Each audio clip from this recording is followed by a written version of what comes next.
Alam ni Lord kung kailan yung tamang oras para sa inyo, 'di ba? Ngayon nag-iisip pa lang kayo ngayon, 'di ba? Puro negatives, puro ganon. Nagwo-worry kayo. Pero gawin mo lang yung part mo, mag-effort ka. Kung ano yung proseso, gawin mo. 'Di ba? Ito yung pinaka the best lang, guys, oh. Sumunod kayo, ah. Sundan nyo ako para hindi naman ako magmukhang tanga, no? Okay? Sundan nyo ako para hindi ako magmukhang tanga, ha? Okay?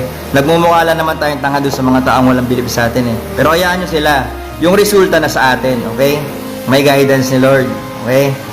Pikit nyo yung mata nyo, guys. Pikit nyo yung mata nyo. Pikit nyo yung mata nyo. Okay? Kung naririnig nyo lang yung boses ko, pikit nyo yung mata nyo, tapos imagine nyo, nakapasa ka sa exam. Diba? Okay? Nakapasa ka sa exam, sobrang saya mo. Diba? Ano yung feeling nun? Siyempre, napapatalong ka, napapaluha ka nun, diba? Pag naselect ka na, nakapasa ka, naselect ka na, ngayon, flight muna. Diba? Flight muna. Imagine mo, flight muna. Diba? Baka may nandadaya. Close your eyes. Imagine mo, flight muna, nakasuot ka ng blue jacket. Diba? Hila-hila mo yung maleta mo. Diba? Papasok ka na sa airport. Ang lungkot mo, napaiyak ka pa kasi. Diba? Iwan mo na yung misis mo, parents mo, baby mo. Diba? Pero yung pinaka the best nung, guys, pag sumahod ka na sa Korea, yung first sahod mo sa Korea, second sahod mo, diba? Kung 100,000 plus, paano mo i-share sa magulang mo yon, sa asawa mo? Ang sarap nun, no? Isipin mo, oh, ma, ito na 50 mil, oh, diba? Allowance nyo. Diba? Ang sarap nun.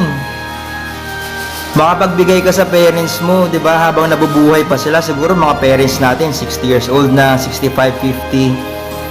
Pero dito ko lang naranasan, guys. Sa Korea lang, never ko inimagine na gusto kong bigyan sila ng magaan na buhay, masaganang buhay, pero hindi ko alam kung paano. Pero dito sa Korea, nabigyan ko sila sa sasakyan, nabigyan ko sila ng bahay, 'di ba? Medyo masakit sa akin kasi inuna ko sila. Pero 'di ba? Wala na akong iisipin. Wait lang, ha.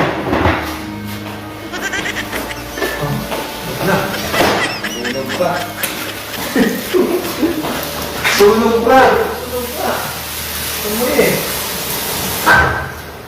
Dahil sa inyo, nasunog yung niluluto ko. Luto ka?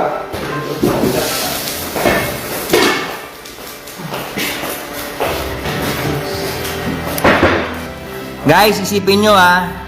Huwag nyo lang gawin para sa sarili nyo. Gawin nyo para sa magulang nyo, sa anak nyo, sa misis mo, di ba? Ang hirap maging mahirap. Huwag mo hayaan na mapanatili kang mahirap yan sa Pilipinas. Walang pag-asa dyan sa Pilipinas. Kung hindi ka negosyante sa Pilipinas, hindi ka asenso. Talaga, totoo. Di ba? Tama-tama lang pang survival. Di ba? Pero dito sa Korea, 4,000, 5,000 a day. Di ba? Yung makapag-ipon ka ng 50,000 monthly, okay na eh. Di ba? Sana ibigay na sa amin talaga ni Lord, Sir Croce. Charmaine, maniwala ka. Maniwala ka. Bago ka matulog mamaya, damhin mo yung mga sinabi ko. 'Di ba? Lagi mo i-manifest, lagi mong isipin na hila-hila mo yung maleta mo, papasok ka na sa airport, 'di ba? Kahit wala pa, maglaba ka na sapatos mo. 'Di ba? Kasi prepare mo na yung sarili mo na paalis ka na, 'di ba? Ganun ako dati, kahit hindi pa ako nasiselect. Sabi ko, mag-ano na ako ng maleta ko, lagi ako naglalaba ng sapatos ko kasi susuotin ko pag flight ko na, 'di ba? Lahat ng bagay, guys, lagi lang ganyan. Parang isang click lang. 'Di ba? Lagi lang ganoon. 'Di ba? Kahit ano pa yung kahit gaano pa ka-negative yung nangyari sa iyo o mapanood mo. Pero pag positive ka, yung mindset mo palaging, 'di ba? Yung nangyari sa kanya, iba sa mangyayari sa iyo, 'di ba? Magkaiba tayo ng mga journey sa buhay.